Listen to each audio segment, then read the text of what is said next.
On May 23rd, 2013, a 911 call came in from a man saying that his child wasn't breathing. He claimed the boy had slipped in the bathtub during a fight with his brother. Doctors at the hospital fought to save the boy's life. A nurse recorded the doctor's description of the child's injuries. There wasn't a single spot on Gabriel's body without bruises or wounds. There were rope marks on his legs, scraped skin as if he had been dragged across the floor, broken bones, a BB gunshot wound to his groin, another BB lodged in his lung, and cigarette burns all over his body. Many of the injuries were old and in various stages of healing. Eventually, Gabriel was declared brain dead. Even the paramedics couldn't hold back tears at what they saw. Gabriel Fernandez was only 8 years old when he was murdered. Gabriel was born to Pearl Fernandez and Arnold Contreras, who were far from responsible parents. Pearl didn't want the baby. Her whole family begged her to get an abortion. The only person who pleaded with her to keep the baby was her brother, Michael, who was in a same-sex relationship. Pearl was close to Michael and agreed to have the baby. After Gabriel was born, she handed him over to Michael and his partner David, who raised him as their own son. Living with his uncles was the happiest time of Gabriel's life. But when Gabriel turned 3, his grandfather, Robert, who strongly disapproved of Michael's relationship, decided to take him away. Michael and David refused because they knew Pearl and Robert had never cared for the child. Michael and David had taught Gabriel how to walk, talk, and love. Soon after, Child Protective Services got an anonymous call accusing the men of abusing Gabriel. He was removed from their care, pending an investigation. Gabriel kept begging to go back to Michael and David, but Robert told him this was his new home. By then, Pearl had a new boyfriend, Isaro Aguirre, since Arnold was in prison. Everyone thought Pearl had finally settled down, but in reality, their relationship was toxic. In 2011, Pearl decided she wanted to play mom, not out of love, but because she learned she'd get welfare payments for each child. She took back her 2 older children, Ezekiel and Virginia, but Robert refused to return Gabriel. Sensing Pearl didn't care about him. In 2012, Isauro went to Robert's house claiming they were having a party and wanted Gabriel to visit his siblings for a few days. Reluctantly, Robert agreed. But Gabriel never came back. Robert called the police to report the child missing, but the officers said the mother had the legal right to keep her son. Pearl wanted the welfare money for 3 children and had no intention of returning him.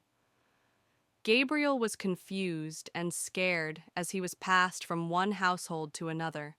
He moved in with Pearl, but his teacher later recalled that when she first met his mother and stepfather, it was obvious they weren't interested in Gabriel. They seemed more focused on each other.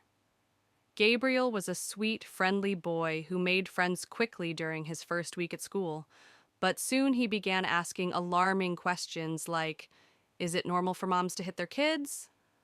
Or, "Is it normal when a mom hits you with a belt buckle until you bleed?" His teacher, Jennifer Garcia, called Child Protective Services. Although it was her first experience dealing with suspected child abuse, social worker Stephanie Rodriguez soon contacted her, saying she would handle the Fernandez case personally, and asked Garcia to report any further concerns directly. But things only got worse. Gabriel began showing up late or missing school entirely. He became withdrawn, acted out, and stopped going outside to play. One Monday, he arrived late with a strange haircut. When another child pulled his hair, the class saw his scalp was covered in wounds. Gabriel froze in shame. After class, Garcia took him to the principal and called Rodriguez, but none of the phone numbers worked. When Gabriel returned to school, his hair was neatly styled, but Garcia couldn't shake her worry. Then he came in with a split lip. When she asked what happened, Gabriel said his mom had hit him in the face. Garcia finally reached Rodriguez, demanding answers, but Rodriguez claimed confidentiality rules prevented her from sharing information. Weeks went by. Gabriel kept deteriorating. Sometimes he cried at the end of the day, begging not to go home. Once he showed up with his face covered in bruises, his eyes so swollen he could barely see. When Garcia pressed him, Gabriel admitted, "My mom shot me with a BB gun." He explained that he lied before because when he told the truth, the lady from child services comes, and it gets worse. Ignoring his pleas, Garcia called Rodriguez again but got no response. Rodriguez failed Gabriel repeatedly. She didn't check past abuse reports, interview neighbors, or talk to Gabriel alone. Standard procedures when abuse is suspected. When she visited, she questioned him in front of Pearl, and of course, he denied everything. Rodriguez closed the case, writing that the children appeared fine. Later, after Garcia reported Gabriel's head injuries, Rodriguez returned but minimized them in her report, claiming he just had a blister on his lip from biting himself. Even after Garcia reported the BB gun incident, Rodriguez accepted Pearl's story that Gabriel had fallen off his bike, closed the case again, and never insisted on a medical exam. Who was Pearl Fernandez? She dropped out of school in 8th grade. She started using drugs at age 12 and struggled with severe mental health issues, including depression, eating disorders, intellectual disability, and PTSD. She testified she was abused by her husband and parents, sexually assaulted by an uncle, and twice gang raped. She ran away from home at 11, convinced her mother hated her. Perhaps she saw Gabriel as a reminder of her own trauma and took it out on him. She called him gay, forced him to wear girls' clothes, gagged him with socks, made him eat cat feces, and held him for hours in ice-cold baths for fun. Gabriel wrote suicide notes saying he'd kill himself because he loved his mom so much.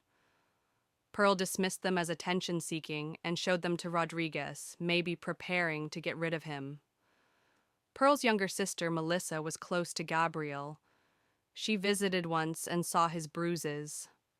At first, Gabriel lied, but eventually confessed Pearl and Isaro were beating him. Melissa wanted to help, but she was a minor and powerless. She stayed over sometimes, and while she was there, Pearl and Isaro acted calm. Melissa told her parents what she saw, but when they called the police, nothing was done. Gabriel kept desperately trying to earn his mother's love, but she showed him nothing but hatred. After Rodriguez's last visit, Gabriel missed 13 days of school.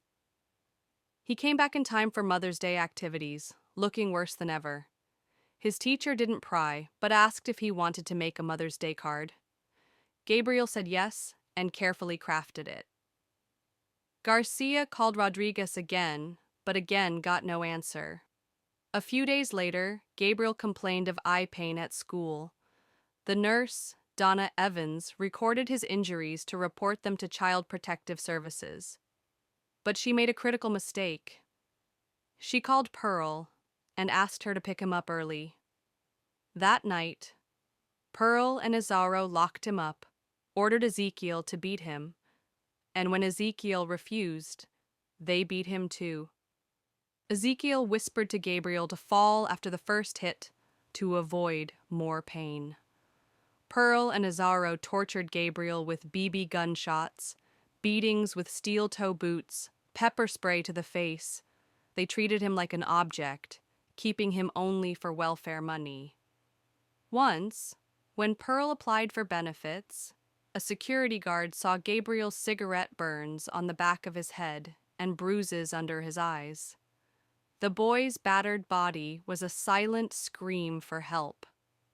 The guard told his coworker to report it, but they were warned not to interfere. Risking their jobs, the guard called 911, but the dispatcher said it wasn't an emergency.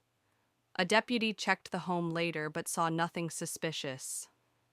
Days later, Gabriel was dead. For 8 months, Gabriel endured unimaginable torture while begging for help. Just days before he died, he called his grandfather, pleading to be taken home. Robert promised he was working on it but never got the chance. On May 22nd, Gabriel was rushed to the hospital, his body shattered. Skull fractures, burns, ligature marks, cat feces in his stomach, BBs lodged inside him, and deep neck wounds. Doctors declared him brain dead. When police arrived, they placed red stickers wherever they found blood, but ran out and had to switch to yellow stickers because there was blood everywhere, even in the sink. Isaro beat Gabriel to death. His brother and sister witnessed the murder but were powerless to stop it. After Gabriel's death, his grandparents sued the sheriff's department and other agencies involved. Arnold, his father, learned of his son's murder from a prison chaplain. The jury deliberated 5 hours before sentencing Isaro to death for torture and murder. Pearl received life without parole. Ezekiel and Virginia moved to relatives out of state and refused to testify against their mother. All 4 social workers were acquitted but lost their jobs. Gabriel was a brave, kind boy who held on to hope until his last breath, believing one day the nightmare would end. Netflix created a true crime documentary series based on Gabriel's story. I highly recommend you watch it. Thank you for listening. Please like or comment and subscribe for more cases.